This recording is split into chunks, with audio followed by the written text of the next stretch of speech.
Hello Alison, Hi. hello Don, hi. Hi Andreas. So I'm glad to be back here at St Kilda, and I won't say much. I'll do some translating in German for our German audience, but all the rest I'll just hand over to Alistair. Yeah, nice to have you here, Donald. My name is Alistair Dunn. I'm one of the directors of St Kilda Holdings, so that's the company. We have two trading divisions, Gaelic Deans and R.G. Hardy. So Gaelic Deans is the Highland Wear side, R.G. Hardy is the bagpipes manufacturing. So we work over two factories in Glasgow. So this one here, which we're going to show a bit of today, it's to do with casting, 3D design, print. We'll show some laser etching, and then casting of cap badges and sporrans. Yeah. Okay.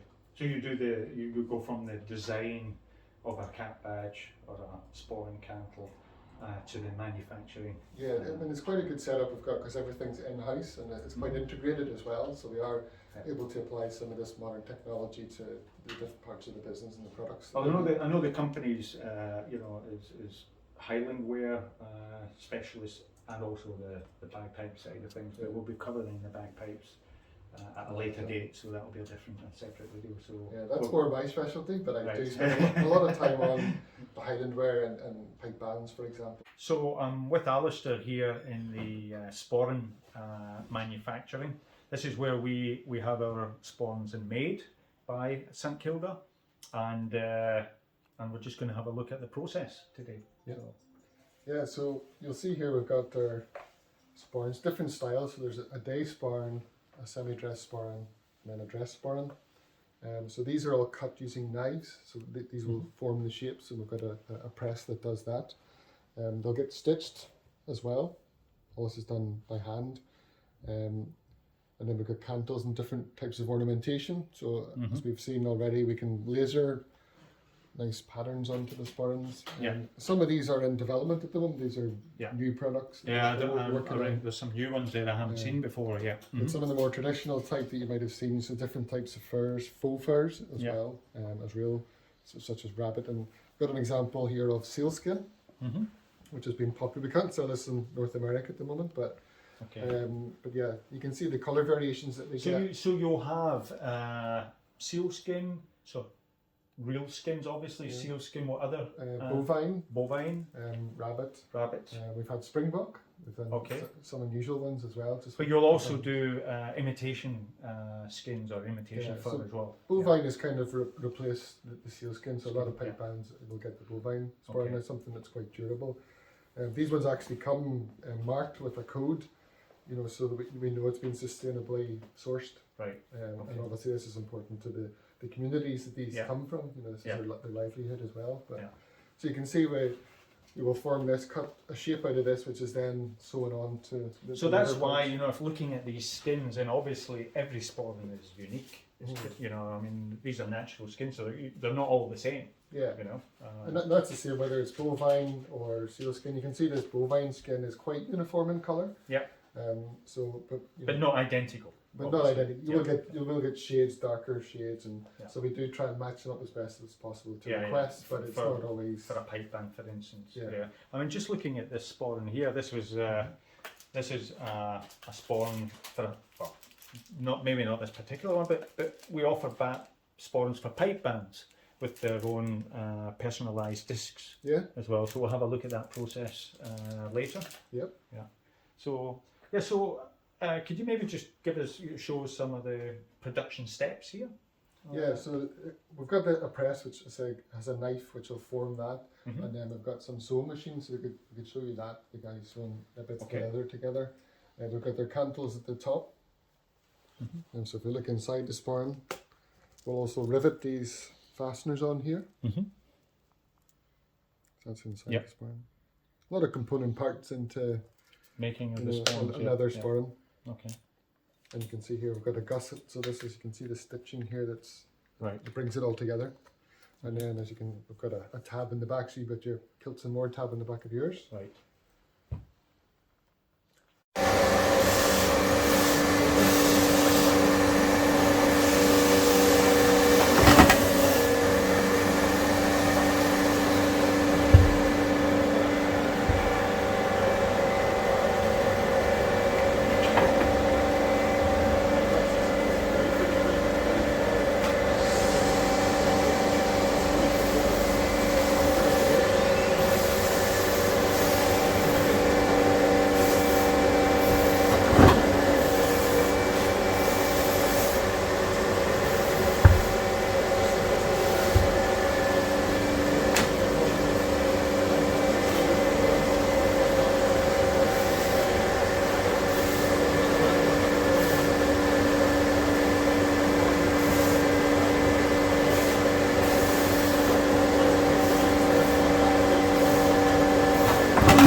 this is where the sporran base, the shape, the leather is cut. Yeah, so the back and the front could be cut from this, so the sealskin or the back leather can be cut from this. Right, And okay. that's what forms the shape of the sporran. We've got a press here that does that. Yeah, okay. And you have obviously the different Yeah, it forms all the different forms. parts. You know, Yeah, this is yeah. the part that goes underneath the cantle, for example. Yeah. These straps for sporrans as well. Okay. Parts of the belt. Yeah. This is the kilt strap. All right. Mm-hmm. So it's quite good we're able to bring a lot of what we're doing together. Yeah. And the different support each part of the business. So this is the various components then of a sporran. Yeah, that's right. So we'll have a knife made that forms each of these shapes. Okay, right. So you can see like this is going to form the tassel. Yeah. And that's all cut for us. And then this is the front of the sporran. You can see a knife is going to cut this shape for Okay. us. Yeah. Mm-hmm. And you can see the sporran just in halfway through production. So this is the gusset, which has been sewn on. Right. Yeah, so it's a lot of handwork involved. So we're using traditional methods to, And this is the construct backing the sporran. of the sporran as well. Yeah. You know, yeah. but we can use some modern technology to create new, exciting. So these are all products. the components of one sporran here. Is that correct? Yeah, this is the back. Yeah, so you Yeah. can see your kilts and more. That's actually embossed rather than lasered or anything like Right. that. So that's embossed. Mhm. So that's the back of the sporran. And then that could be the front of the sporran where you can see you put in your leather leaves, as we call them. Or if it was a sealskin dress sporran, that would be the front of your sporran. You can see those matched together. And then the gusset will form the two together. Yeah.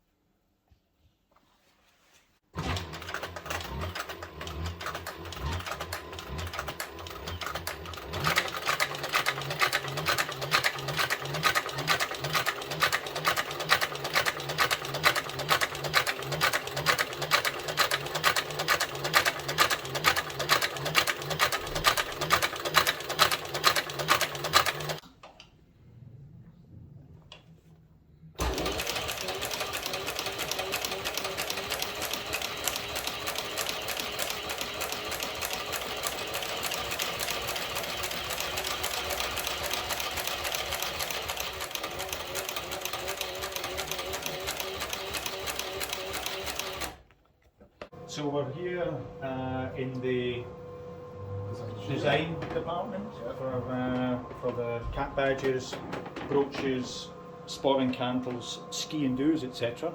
It's just a selection of some of the work that we've done. You can see different finishes.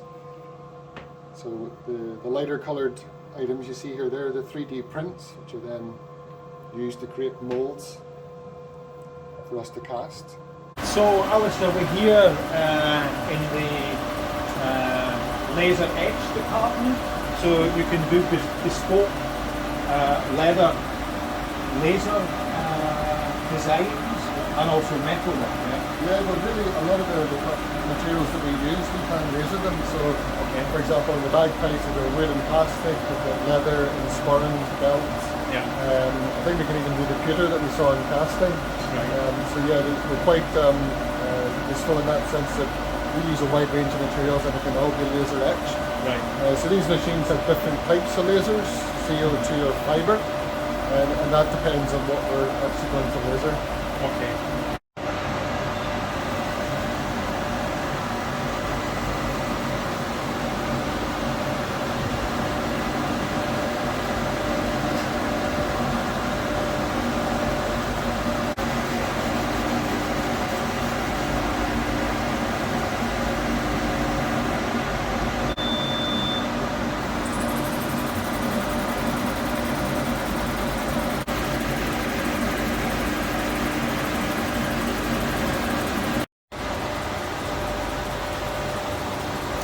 So this is the kind of finish that you would provide with these machines here. So this can be used for pipe band or any individual personalised sporrans, you know, which would fit in the middle as a disc.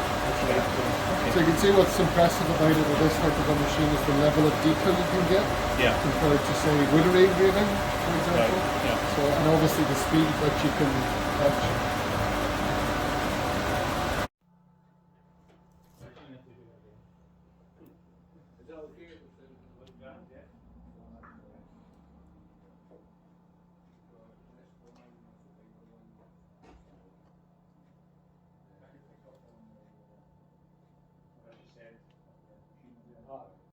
So that was it, Alison.